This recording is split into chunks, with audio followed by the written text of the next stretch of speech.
Good afternoon. Welcome to Best Practices Bootcamp. I am Glenn Stout, Vice President of Marketing and Sales for RynoLive, and I'll be your moderator for today's presentation. I want to thank you for joining us for the first in a series of webinars presented by LenderSecure. The U.S. military prepares recruits to be physically and mentally tough through a training program commonly referred to as boot camp. As most of you are all too aware, the landscape of our industry has dramatically changed, and operating our businesses has never been more challenging. So it is with this in mind that the solutions providers that comprise LenderSecure present to you Best Practices Bootcamp. LenderSecure launched in October of last year with the objective of assisting our industry with complying with ALTA's best practices. LenderSecure is a web portal that provides access to best-in-class solutions providers of some of the most critical components of best practices, securing your data, your documents, and your dollars. We work with title underwriters, independent title and settlement agents, attorneys, escrow agents, and notaries. LenderSecure currently consists of the following companies: Real Estate Data Shield, a leader in compliance education and e-courseware; DataMotion, a best-in-class provider of secure email solutions; Marble Security, a secure web browser and mobile management platform; and RynoLive, the undisputed leader in financial and escrow management security. The list of LenderSecure partners is growing and will soon include companies that also offer IT security assessment and certification, document destruction, background checks, cyber insurance, and more. Finally, I want to remind everyone that as an attendee of this webinar, you'll be receiving 6 Steps to Total Escrow Security, a white paper recently released by RynoLive, an article entitled The Timeline and Analysis of Lender Third-Party Service Provider Liability from Real Estate Data Shield, and a recording of today's webinar. Our lineup of speakers today are Christopher Gulotta, CEO of Real Estate Data Shield, Dick Reass, CEO and founder of RynoLive, and Bud Walder, Vice President of Marketing and DataMotion. Without anything further, please let us begin our program by introducing our first presenter, Christopher Gulotta. Chris is the CEO and founder of Real Estate Data Shield. He has represented institutional lenders in mortgage finance transactions for more than 20 years. He operates a successful law firm and launched Real Estate Data Shield 3 years ago. Chris regularly speaks nationally on information and data security and is a preferred vendor to leading national lenders and national underwriters. Let me now present to you Chris Gulotta. Take it away, Chris. Thank you, Glenn, and welcome everyone. We're so happy to have all of you join us. Today we have representatives from title underwriters, independent title agents, escrow agents, and attorneys, and we're so happy to have such a large and diverse group, and we're so glad to see that the industry and people like yourselves are reaching out, looking to learn as much as you can about best practices and specifically security compliance, whether it's escrow fund security or data security. First thing I wanted to say was that I want you to think of data security as an ongoing journey and as something that you have to be mindful of and build into your daily routine and make a line item on your expense account and also develop as a core competency. Implementing basic safeguards helps us to reduce the chances of a security breach, but because it's also required by FTC regulations, Gramm-Leach-Bliley, lender mandates, it's an absolute necessity in the new age of lender scrutiny and increased compliance. And what we're going to do over the next 10 minutes or so is give you some background on the sources of compliance. That's the regulations and the legislation and the regulator bulletins that reference third-party liability specifically. And then we're going to give you some tips that you can incorporate immediately into your business. So non-public personal information, you've heard referred to as NPI, NPPI, also non-public personally identifiable information is what we're talking about here. And the math behind it is that NPPI is the last name coupled with the first name or first initial and the following types of information. Critical information like a social security number, a driver's license number, state-issued ID, or a credit card number. And I'm going to move quickly through these slides, but you'll have these handouts available as well. Where does this information reside in our offices? Well, both physically in our files and digitally on our network, the information finds itself in these common forms or documents. On the strictly settlement side, you'll see it in a uniform residential loan application, which contains the mother lode of personal identifiable information, borrower tax returns, lender engagement letters, driver's licenses, and the like.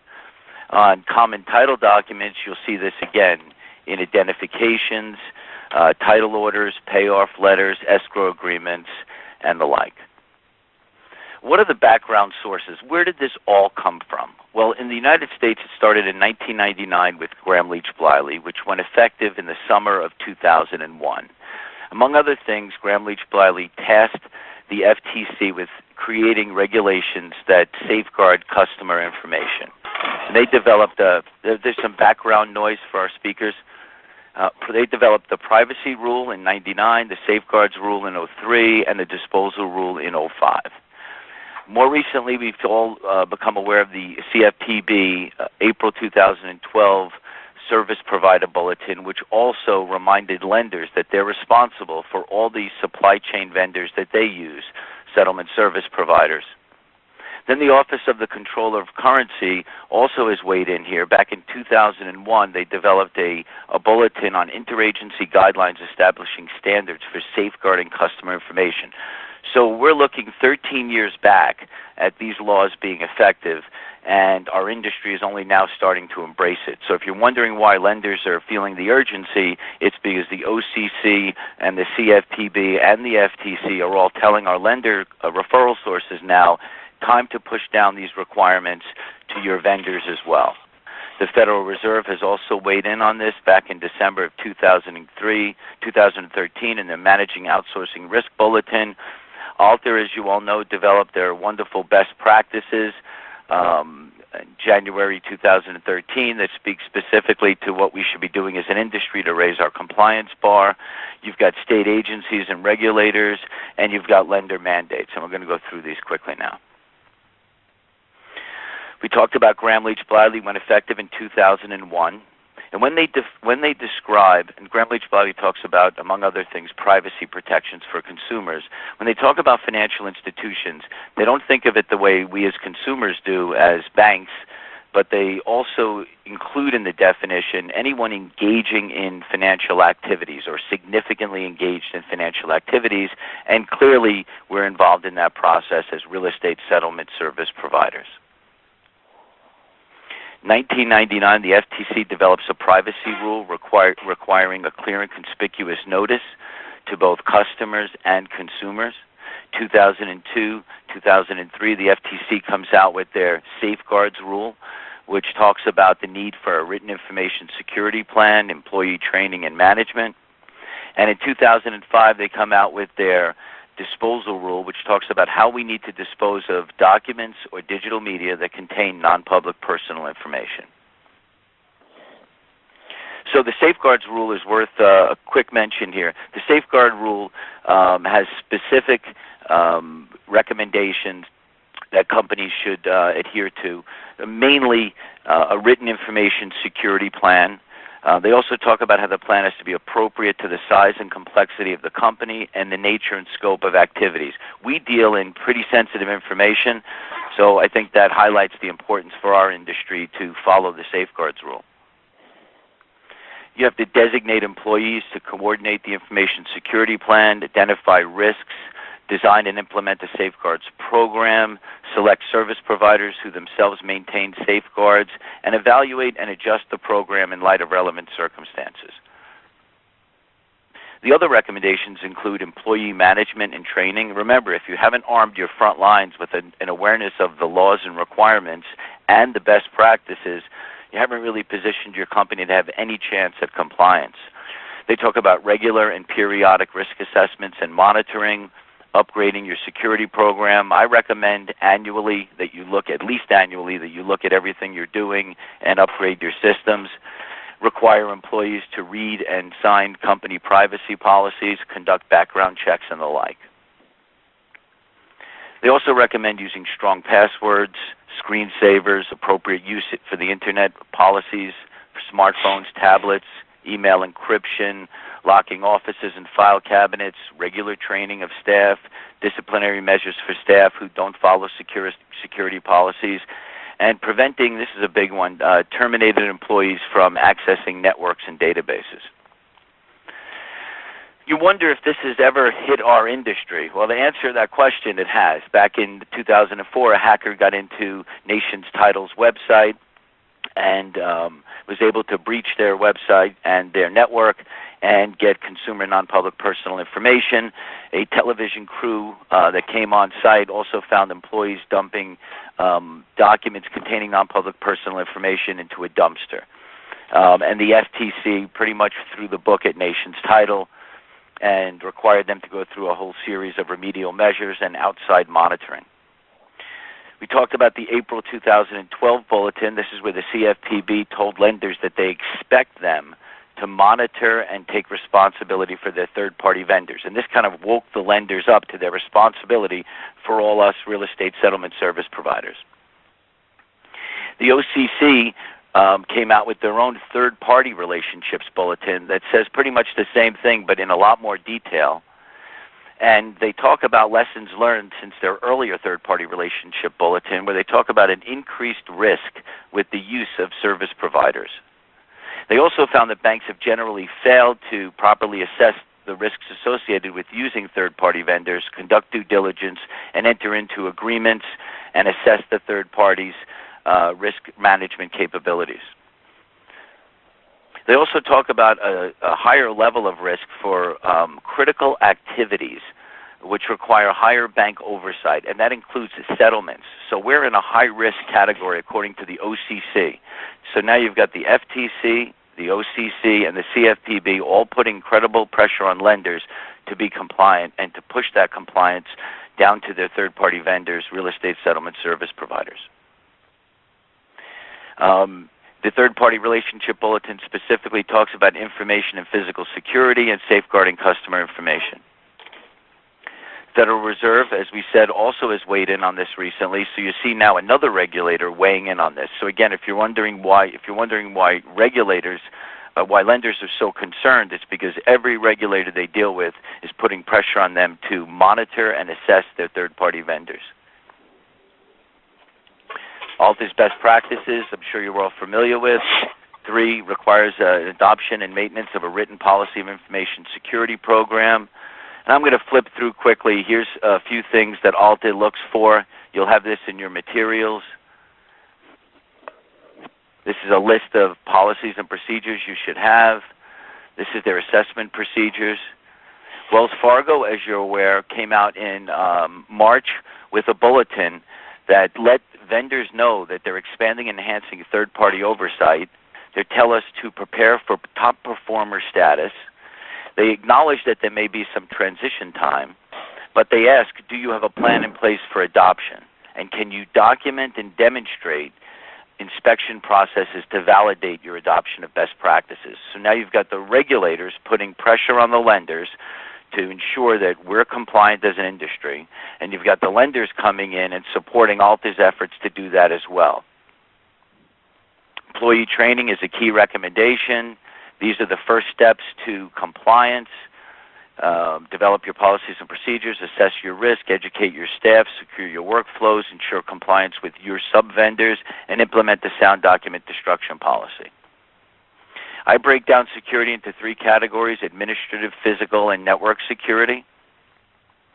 For administrative, you should be training your staff. Again, they're your front lines. You should have your policies and procedures in place. For a small company, they don't have to be as robust as for a company of 500 employees, for example, but it has to be in writing. It has to be specific. Staff has to be trained in it and sign off on it. It can't be an email or a memo from 3 years ago. You have to give privacy notices, as we said, to both consumers and clients. I recommend to shred all policies so it's not left to employee discretion. You should have vendor non-disclosure agreements with your related vendors, accountants, IT people, independent contractors. You should do background checks on your employees and your independent contractors. You should go beyond the clean desk and have a clean office and clean screen policy. Screensavers that time out, and an office that's free and clear of all documents containing NPPI, and you should be aware of all the authorized devices like tablets and smartphones that contain have access to the network. And I'm going to click through the rest of the administrative ones, but you'll have access. It's exactly what we just discussed, but in more detail. And we're going to get to the next category. Bear with me. Physical security critical controls. Make sure your doorways are secure and have a sign-in log, have a clean desk and a clean office policy. File cabinets should be locked at night. Desks should be cleared. Consider using security cameras, privacy screens, have locked offices, especially for management and especially for your server. I recommend, again, shredding all paper and digital media. So, for example, your network copier at the end of the lease, that should be, a technician should remove that disk that everything's been copied onto. And also your IT people should have that swept every day so that that hard disk on that network copier is wiped every day. And you should have locks on computers, especially laptops. And lastly, for network security critical controls, work with your IT people. Let them know that this is their job now. They have to set up a password protection system that every 90 days new passwords have to be put into place, and they have to be strong, 9 at a minimum, 9 characters, letters. You should have computer screen timeout after 60 seconds. So if someone leaves their desk, their screen times out. You should have port lockdown. Your USB ports are particularly vulnerable to a virus that can come in through the back door. So unless someone actually needs to access the USB port, I consider locking it down. We talked about network printers and scanners and having them wiped daily. You should have restrictive access to programs so that only people that need to access certain levels actually do have access. Updates and patches to all software should be updated immediately, and there should be a system in place for that. And finally, and our friends from DataMotion are going to talk about this, you should have a robust encryption program that ensures that everything you're sending out is encrypted. This is just a visual of what a network architecture might look like. This is our executive team, Professor Paul Schwartz from Berkeley Law School and Richard Purcell, Microsoft's first privacy officer, part of our executive team. And I want to thank you very much. Here's our webinar disclaimer, our marketing person, and I'm passing off now. Thanks, Chris. Thanks very much, Chris. Our next presenter is Dick Reass, CEO and founder of RynoLive. After retiring from the Navy, Dick founded Reliant Title in 1998. His vision and passion for continuous improvement, process control, and systems integration was the catalyst for the development of Rhino. Introduced nationally in 2009, RynoLive has become synonymous with escrow security and fraud prevention. Now let me introduce to you Dick Reass. Take it away, Dick. Thanks, Glenn. I appreciate the opportunity to speak with everybody today, and overwhelmed by the attendance. And Chris is a real hard act to follow. He really hits it on the nail, and I would like to be able to continue that level of excellence. When I started in this industry, quite frankly, I really didn't even understand escrow accounting, and I'm actually holding the escrow accounting standards books that I was handed by my underwriter back in '98, and it consisted in the escrow accounting standards of all of 5 pages. So, where are we today? And I think we've come a long way. And then you see the date of September 2014 in front of you. This year has been designated as a year of compliance implementation, and many of you, I'm sure, are well on the way and on the path of reaching, certification that you meet the ALTA best practices. The interesting part is the lenders are also wrestling with what it is they're going to be requiring of the title companies and title agencies and law firms that they do business with. And I'm sure that many of you in the audience today have already received these compliance letters. They're already going out asking title agencies what they're doing. In fact, there have actually been title agencies today, right now as we speak, that have lost the ability to do business with some of the major lenders because they have not been moving forward with any sense of urgency towards being compliant with all of the regulatory requirements, the lender's requirements, or ILTA's best practices. And what I'd like to do today is just walk you through about really understanding, first of all, what ALTA escrow best practices entail, and the term in there that is key is the allowing for the electronic verification of your reconciliation. It's not just a matter of handing the reconciliation along with the bank statement. It's really being able to dig down into the information and make sure that the data supports what's been documented. You also have to be able to now reconcile the accounts on a daily rather than a monthly basis. And I can remember back when I was really just happy when I got it done by the 15th of the following month. Additionally, the ability to demonstrate why you're holding the money. And so not only if you have money on a file, what is the documentation to support the purposes of holding that money? And as I said, electronic verification system is looking actually at the data that's being held by your bank and your bank's database of all the transactions. And in your accounting system is being able to look and square up the data in the bank and the data in your settlement software, so that you can't, as you work, cook the books, doctor the bank recs or your settlement statements. Daily reconciliation is really at the heart of things, and when I first started looking at this from a personal standpoint, we have an obligation to make sure that money gets where it goes in a timely manner, and reconciliation is really more than just balancing three numbers. There's far more into it. It's of course the bank and the book balance and the trial balance, and I'm sure you all know what they are. But it's making sure all the other things, the pending deposits, the negative file balances, the files with funds, money that's gone through the bank account but is not going through your settlement software.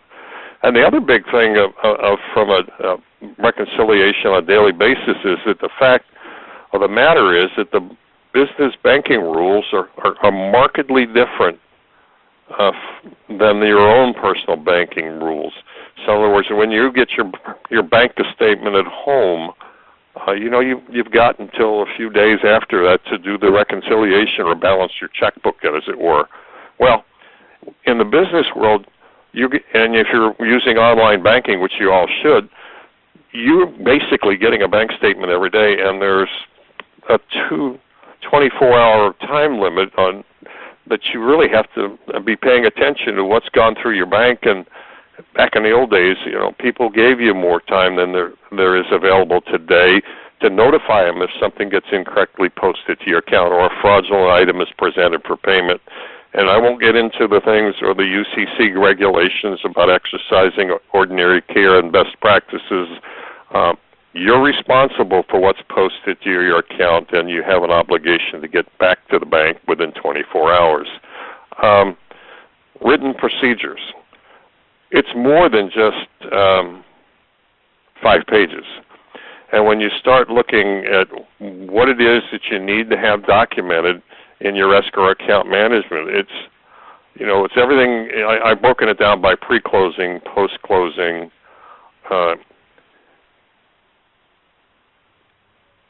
and then software controls. But, file balance. Is the money there? Is it in the bank? Is it available for disbursement? And it doesn't matter whether you're in your wet settlement state. Wet settlement act says you got to have the money before you go to the table. Dry settlement says you can close, but you don't have to have the money in hand, but you have to have it before you disperse.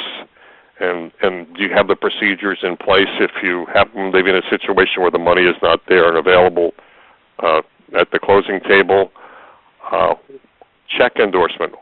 What are your policies and procedures on what type of checks you'll take from individuals and up to how much balance, and how do you endorse the checks that you presented?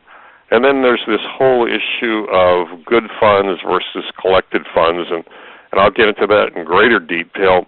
This is one of the most confusing aspects of the whole escrow account management, and I think the good funds legislation that's out there in many cases don't serve us well.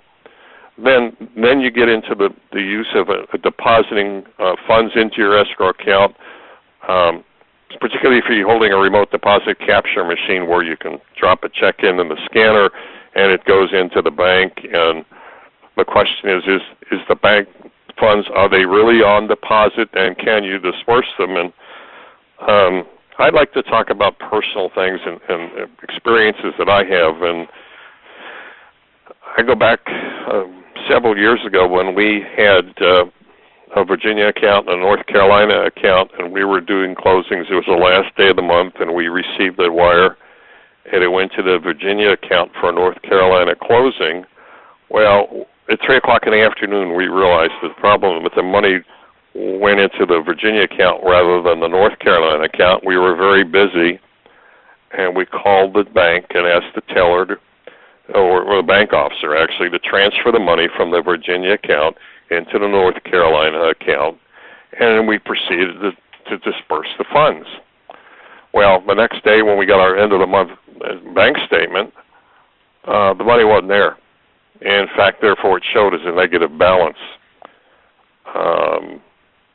We got dinged on our annual audit because when we got back to the bank, they said, well, you know, if you'd done this online, you'd have had immediate availability of the funds, but because you called into the branch and it was after 2 o'clock, you didn't have availability to the funds until the following day, which in technical, and so it was considered a RESPA violation. And so the question is, you have to really make sure that the money is in the account before you disperse the funds, whether it be a check, and even if the check isn't going to clear for a couple of days, it has to physically be there. The whole issue of dealing with IRS liens and making sure that the money that the IRS is calling for is the actual dollar amount that they're going to be requiring, and sometimes it may require you to consult with your underwriter, because not in all cases will the IRS be satisfied with you give them the money they've called for, and do you have a power of attorney to be able to talk to the IRS if there are some problems down the line. Then you get into these procedures for PACER searches. Are you doing a PACER search before the closing to make sure that there are no other liens or judgments that can be applied? And then the whole FIRPTA, the foreign investor in real estate, and those procedures, which are very complex, but you have to be addressing those in your procedures, because in FIRPTA, in some instances, you're going to have to withhold 10% of the proceeds, and what are you going to do with them if you haven't dispersed them? And so that gets very complicated. And then post-closing, how many of you on the backside are doing another PACER search? You know, we update title to make sure that nothing has happened in the gap. Well, we've actually had clients who have filed for bankruptcy between the time we did the initial search until we did the closing, and now you give them affidavits and they'll sign anything. You know, they're not me affidavits. So we actually always make sure that before we disperse, we run another PACER search, and we have a copy, and it's documented, it's in the file. And then getting into the whole procedures of, you know, signing the checks and sending out the wires, and when you go to the table, is there a ledger card that shows that the money is in the account and then your files are balanced, and does the processor closer sign that? And then when you go to sign the checks and you have the file balance card and the ledger card and the HUD, are they all the same as the actual check or the wire that you're sending out? And the whole question about payees, you know, not changing the names. Then there's the whole issue of who's authorized to sign checks and who's authorized to sign and initiate and approve wires, and how are you keeping that up with the bank, you know, making sure that the signature cards are being sent to the bank, and when an employee leaves, are you filling out new signature cards, and are you going into the online banking and removing the authorizations and privileges? All of these things, and not only do you have to be doing these, but you have to have the training records, you have to have the lesson plans to show that you're addressing these matters, and then you have to have the records to support that you've in fact done that. You know, the simple thing like a reissue of a check, are you requiring another ledger card Are you getting the HUDs changed? All of these things have to be in those written procedures, and then the whole question of stop payment and how do you do it? How do you authorize it? And how do you follow up in 6 months? Because there's some rules that, stop payment's only good for 6 months. The other piece is there are still lots of people out there that don't use what I call industry standard settlement software. They use QuickBooks or something else that doesn't give you the ability to control who has access to create a file, print a check, void a check, delete a transaction, transfer money between files, and then are you freezing the files after settlement so that nobody can come back in after the fact and change a check that may still be out there, stale dated, and and then nobody can move the money to another file without certain controls? Are you requiring that your closers have, and those that have access to your software, your settlement software, have a different login password than from your login to your individual computers? And I'm going to talk a little bit and show some specific examples of how this is so important. And then the following stuff is, what are you doing about the money that never got to the right place? Written procedures about your unclaimed property, stale dated checks and the check follow-ups. And some states require you to be writing a letter after 30 days. Do you have pre-populated letters that all you have to do is fill in the blanks for the different types of cases? In some states, you have to send out a letter with 120 days before you escheat the funds. Then you have the funds that you've never dispersed, whether it's taxes that are coming due or interpleading funds, escheating funds. All those things are very important. And then just like with escrow, what you need to do a threat assessment. What are the greatest risks to handling your money, and what are the greatest threats internally? I mean, you can have all the written procedures in the world, you can have all the training in the world, but are you verifying and validating that it's really happening? Because when I say in the Navy, you have to expect what you inspect. Are you making sure that everything is being done? Are the prelims being sent by secure email? And just remember that title employees and closers don't go postal, they go escrow. Positive pay, number one defense against check fraud. You absolutely have to have it. And you have got the payee match or a non-payee match. The payee match version keeps people from changing the payee lines on a check. So positive pay with payee match is absolutely critical. You have to have the ability to make sure that you're following up, that the payoffs are getting where they're going, the recordings are actually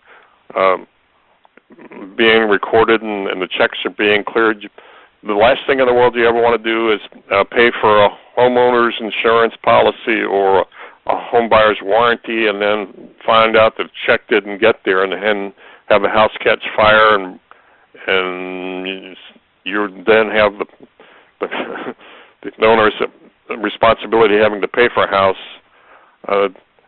I had the situation where we did a home buyer's warranty. The check didn't get cleared and we didn't know about it. This was many, many years ago, and so we wound up being the home buyer's warranties company.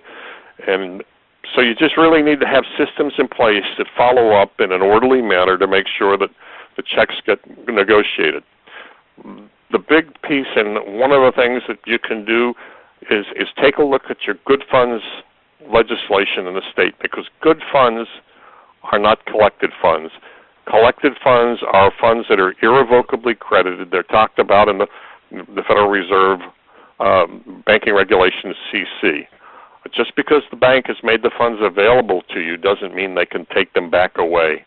There are several states out there now that have passed legislation limiting how much money you can take as good funds, and the question then becomes how much money you're willing to lose. I think with the new Responsability and the 3-day rule, it gives you plenty of time to get your clients to send you a wire rather than a cashier's check. Escrow security, and again, it's just using the administrative controls in your settlement software, segregation of duties, daily reconciliation, strong passwords, and dual authentication when you're sending your wires. Cybersecurity, I won't go into many more details, but it's again all of those things that Chris talked about. They're all interrelated. There's a new attack recently. We had a client who was on Rhino that the malware came into their computers, and rather than wiring the money out of the company, went into their settlement software and started creating fictitious files, transferring funds from one account to another, posting fraudulent checks that were going to be printed outside the office. And the only thing that prevented them and saved them was the fact that they were getting morning reports, they were reconciling daily, they were looking at their reports. The initial hack was for about $350,000, but there was well over $2 million in the account. Now, the other sidebar of that is the malware got in there, and there were well over 10,000 settlement files of all of that stuff Chris was talking about, and you get into all this FTC reporting requirements when you get that in there. But when I looked at the software, there were no segregation of duties, there was no separate passwords. The malware was able to get into one computer, create files, transfer funds, void checks, move money, rather than compartmentalizing all of that information. Online banking, bottom line, dual controls, standalone computer dedicated strictly for handling your online banking. It's not part of your network. There's no other software on it. You need malware protection, strong controls, and I recommend that you use a product like Marble or Trusteer to encrypt your interactions between your computer and your bank so the malware cannot get in there. Take another look at your web browsers. There was just a recent huge furor over the compromise in Internet Explorer. I personally don't recommend that you use IE because it's the most vulnerable to malware because it's the most predominant in the industry. I prefer to use either Chrome or Firefox, but then you get into the problems with ActiveX, which you need to print your closing packages. So there are a lot of things that you need to do to lock down your computers that are all tied into protecting your money. Encrypted email, and when I was out speaking, and you're saying, why is he talking about encrypted email also? It's because you're sending prelims to your lenders, and it's probably the quickest and easiest thing you can get taken care of. In fact, if you start today, I promise you within 3 to 4 days you can be up and running. You can get all your people on secure email, and it's not all that much expensive. It's less than $100 a month, unless you're a very large company. And why is this important? This is a couple of pictures of that I took when I was captain of a minesweeper, 38 years ago. And I met with Norwood Gay, who is a former senior underwriting counsel for the fund down in Florida, and we were at the Business Strategies Conference, and being a couple of old wooden hulls ship sailors, we started talking about our old Navy days, and I was telling him about my sister ship catching fire and having to go alongside. Well, why am I telling you this story is because I went up into my attic after talking to Norwood and opened up an old sea chest, and I had a whole stack of pictures from the investigation. I scanned them and emailed them to him. 5 days later, they were on the internet. And I went, in fact, when I saw them, I was doing looking at one of these shipmate websites. I went, oh my God. I called Norwood and I said, what are you doing? Who'd you send that to? And he said, nobody. Who's reading your email? We've gotten a lot of these. Maybe some of you have seen them recently. You've gotten these emails that have a HUD, say, we'd like you to approve the HUD, but there's no address line, and when you click on it, it takes you to a phishing website. So really, in a nutshell, there's nothing to be learned from the second kick of a mule. There's so many things to be learned. Things are changing on a day-to-day basis, and really now is the time to get started or really focus on getting all of these things documented in place. And thanks again, and I appreciate again the opportunity to talk with you all. Thanks, Dick. Our final presenter today is Bud Walder, Vice President of Marketing for DataMotion. Bud leads the marketing team at DataMotion, and they're a leader in email encryption and secure file transfer solutions and have been for over 15 years. Bud's been active in the communications technology industry for over 30 years, including product management roles at Intel Corporation and product marketing leadership at Dialogic Corporation. I'll now turn over the program to Bud. Thanks, Bud. Thanks, Glenn, and thanks, everyone, for joining today. In this final segment, I'm going to focus on document security, specifically the documents and data which contain NPPI that are sent and received by your organization via email communications. So the need to comply with ALTA best practices, as Chris pointed out earlier, direct result of the Consumer Finance Protection Bureau's increasing concern for consumers during the real estate settlement process. So Pillar number 3 specifies the use of secure delivery methods when transmitting NPPI, non-public personal information, like the examples listed here and as you saw previously. Transmitting this data securely is becoming really a core requirement that the lenders want to see from their business associates. You don't want to find yourself as the source of a data leak that incurs non-compliance fines for you or the lender. They can be pretty big and painful. And of course, you don't want to be the cause of actual financial loss through fraud or identity theft for your consumer. Good news is it's fairly easy to implement secure solutions, encrypted email and file transfer solutions to address this. There's typically 2 solutions out there, and they're complementary for secure electronic delivery. A selective email encryption, which, as you'd expect, is user-selected and used on an as-needed basis from your email client when you want to send NPPI securely.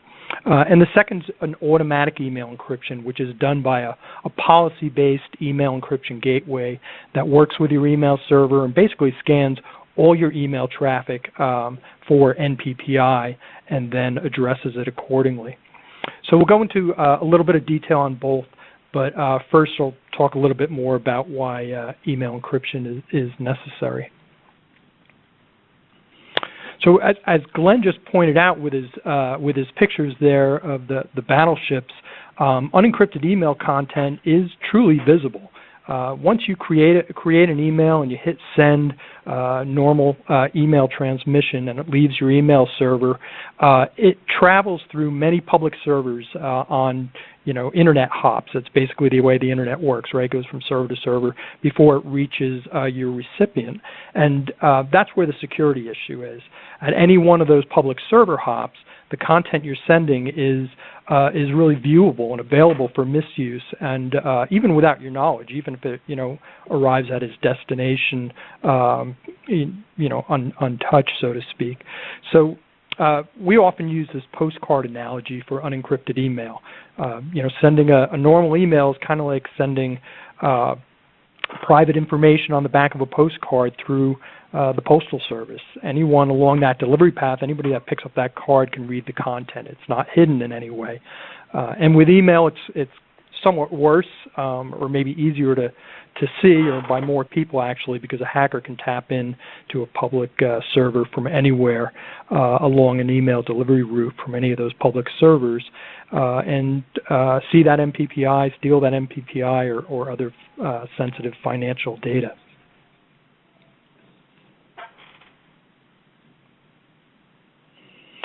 So case in point, you may have seen this headline, an article published on ALTA's website They're warning title agents of a new email fraud where hackers are targeting consumers and stealing or attempting to steal earnest money from upcoming transactions. And they're doing it just as I pointed out. This is done by kind of hijacking emails as they're traveling through these public servers and finding ones that have information about pending transactions from a title agency. In this case, taking them and then sending a fake email to the borrower that appears to be from the title agency, kind of a phishing attempt, and they try to provide fake wire information and trick the borrower to sending the money to them. So it's this type of attack that illustrates the importance of using an encrypted email to send that private information and account number information. It's an easy way to foil this type of threat, and it's this type of thing, obviously, that drives the need for compliance regulations in the first place, and things like best practices in order to avoid this type of risk to your organization and to your customers. So, going back to the options to protect your email and attachments, secure mail or encrypted email desktop, this is that selected or selective email encryption type service. And this is very popular, very easy to implement, and very cost-effective way to address it, to get your emails encrypted. It's real powerful, has great encryption properties, yet it's easy for your users to use. It's an easy email encryption solution, and it secures any sensitive email and file attachments from that exposure or theft, which then ensures the compliance with the LTA best practices. Our particular product in this case has a special Send Secure button that goes into your Outlook email client. It's a simple plugin, and that makes sending that encrypted email really simple, just a one-button process. You click that to send, and it automatically encrypts the message. But probably, more importantly than that, it also features this patented auto-provisioning or setup of a recipient mailbox, the person that you're sending to, where the encrypted message is delivered, and it makes it really easy for the people that you're sending to retrieve those secure messages and those secure files. So, if it's easy for your users to use and for your recipients to receive and actually send back to you, then it becomes, much easier to be in compliance with best practices overall. A complementary solution to that is the automated solution. It's a secure mail gateway function. So this is kind of an extra layer of security, and this provides an automatic, what we call policy-based email and file encryption solution that safeguards MPPI in email messages and file attachments by scanning everything that you send, all your outbound email and attachments. So it has this policy, and it looks for MPPI. If it finds it, it can then route those messages to the cloud service, a secure mail or encrypted message cloud service for encryption before delivering the message. If it doesn't find any, the email goes out just normally. And this is typically done with a server software that's installed on your premise and works right in conjunction with your email server, and it complements that cloud service, that is a user-selected desktop service. So again, it's kind of extra security to catch MPPI if your users forget to use a Send Secure button when they're sending something. So one of the very important things about email encryption these days is that you're not always sending desktop to desktop. People want to send and more often receive on mobile devices. And one of the great things about this particular email encryption solution is that it has great universal access for mobile devices, whether it's a smartphone or a tablet. really regardless of the operating system, whether it's an iOS or Android or Windows device. And that's because there's no application required. Basically, you just sign into a web portal which is optimized for both viewing and also for navigating the document or creating or sending a document. So it's really easy to send or receive secure mail, encrypted mail messages from a mobile device this way. And not only for the subscriber, not only for you, but it's also really easy for recipients to receive and view secure mail on mobile devices like this as well. So I'll wrap up my segment by just saying when it comes to securing data and meeting ALTA secure best practices around your data in motion or your data and documents in emails, this kind of email encryption really delivers. It's very easy to use. You can kind of see what one of our title insurance customers quotes here.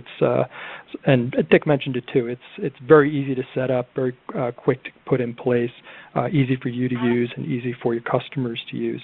And this, I referenced Outlook as a very common plugin, but it also works with the cloud services now, like Office 365 from Microsoft and Google Apps subscription services as well. If you're using those cloud services, this is fully compatible with them. Mobile experience is great, no app required, and you have a choice. You can go with just a selective service, or you can add that extra automated gateway function, which gives you an extra layer of compliance and security. Cost effective, and really our team handles lion's share deployment to get you up and running. So that kind of minimizes a lot of IT support requirements. So that, in a nutshell, as you see, a simple way to be in compliance with your data and documents that are sent to your business associates and consumers over email. So with that, I'll hand it back to Glenn, and we'll take a look at some of the costs involved with doing this. That's great. Thanks, Bud. That does conclude the presentation for the day, but we do have some time for some questions. And I have a slide here that I'm going to leave up just as a placeholder for any of you out there who are interested in the providers, the solution providers that we've heard speak today.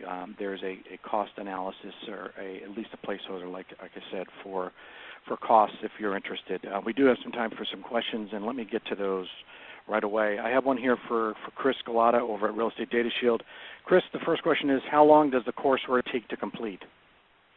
We worked with e-learning experts and determined that 20 minutes to 25 minutes is the optimal learning time. So we came up with a courseware that takes 20 minutes, and it incorporates the laws, rules, and regulations and best practices into the workday of a title or settlement or escrow agent, so that staff would be able to absorb it. So it takes 20 minutes, and then there's an exam at the end. If you pass it, you can print out a certificate of completion and demonstrate your compliance. Great. Dick, this one is for you. It comes in from Patrick. He said, we're in a rural area. Our bank is not set up for online banking. A daily reconciliation is not practical and probably will not be available for the next couple of years. Is this something that will stop us from being able to conduct business? Dick, you there? Yeah, I'm here. I'm just trying to collect myself. Oh, okay. Online banking, daily reconciliation. That's a hard one to ask. I mean, one of the things, I always say, selecting where you bank. I mean, I was not literally unaware that there were still banks out there that did not provide online banking. The question is then the choice of where you bank, and that's sometimes you need to go to the bank that provides you the proper protection and security of your funds, and your banks too have to have certain levels of compliance. So they talk about FFIEC compliance and how are they protecting your data, and does the bank that you're banking with offer a positive pay solution? Does it provide you a secure environment to do your wiring? Of course, you can still go to the bank and manually send a wire and present them that way. It's about options and relationships, but at the end of the day, there's a necessity to protect your business and your ability to do business. And you don't necessarily have to bank with a bank that's local. I mean, right now in an electronic banking environment, it's completely possible to even bank with somebody that's out of state or in the next county. It doesn't necessarily have to be the bank right there in your own community because of the things called, remote deposit capture devices where you don't even have to go into the bank. So that's a tough one. And that's something I would consult with your lenders and underwriters and before I would just make a precipitous change. But I have a question for you. This comes in from Ellen, and she says, what do you do with lenders, big ones like Quicken Loans, that do not accept an encrypted email? We haven't seen a lot of pushback on that. I mean, one of the things that we do with our email messages is that they're completely optimized so that they don't get trapped in spam filters, and ours aren't. Some of the email solutions out there require public and private keys and separate emails, and they can be pretty complex for the recipient. Our approach is different. It's a lot simpler. Again, the emails are typically, go to the recipient. It's a notification email that goes to the recipient and says, "Hey, you've got a secure mail message waiting for you," and they go to the link, and it automatically opens a portal. They have a mailbox that's pre-set up for them. They just set their own. All they have to do essentially to pick up the mail is put their own or create their own password, and then they've got a recipient mailbox. They can read the mail. They can look at the attachments, download the attachments. They can reply. They can reply with attachments. And in essence, they become an encrypted mail user themselves. So it's pretty rare that we get a complaint that, hey, my recipients can't receive the email. In essence, the email comes to them. The notification email comes to them like any other simple email, and it comes from the sender's address. So it's not coming from some strange address that would trigger some blocking pattern from the corporation or the bank's own kind of firewalls. So we haven't really encountered that, and I think that's encountered sometimes with more kind of complex and key-driven solutions that are on the market. Okay. I have a question here from Adam, and I'm going to open it up to the group. I think it's more of a general question. So how robust must these controls be for a solo practitioner with no employees? So Chris Gulotta here. I'll take a first shot at that. Every consumer out there has the right to have their non-public personal information be protected. And if the vendor that a bank uses happens to be a small vendor, a solo practitioner, or a large company, that consumer's protections and the safeguarding of their information shouldn't really vary. So there's an argument out there that you still have to have some basic protections that you offer up and that you demonstrate to lenders as well as regulators that you have in place. So you still need to have all the protections of your network. You still need to shred and destroy documents. You still need to and data. You still need to give privacy notices to consumers and clients. And you still need to safeguard customer information and have written information security policies and procedures. The good news is, because you're a sole practitioner, once you've done that, you're pretty much good to go, and you don't need to do the retraining of staff as you onboard. You don't need to expand the systems that you have because you're increasing the size of your staff or the number of your offices. But you still need to have information security policies and procedures. You still need to give privacy notices, and you still need to dispose of non-public personal information. And always answer that question when you're asking it with, look at it from the consumer side. Should they be any less protected because the bank chose to work with a sole practitioner or a 500-person company? Thanks, Chris. Anybody else? Well, we're at our time limit here at 3 o'clock, a little after, and I want to conclude our presentation today. We look forward to seeing you all in the next boot camp series, which should be sometime this summer. For those, we had a couple questions come in about the materials today. Those materials will be available on the LenderSecure website, which can be found at http://lendersecure.com, and there's a section there we've just opened up called Resources. By the end of day today, the PowerPoint will be loaded up there and some of the other materials we spoke about.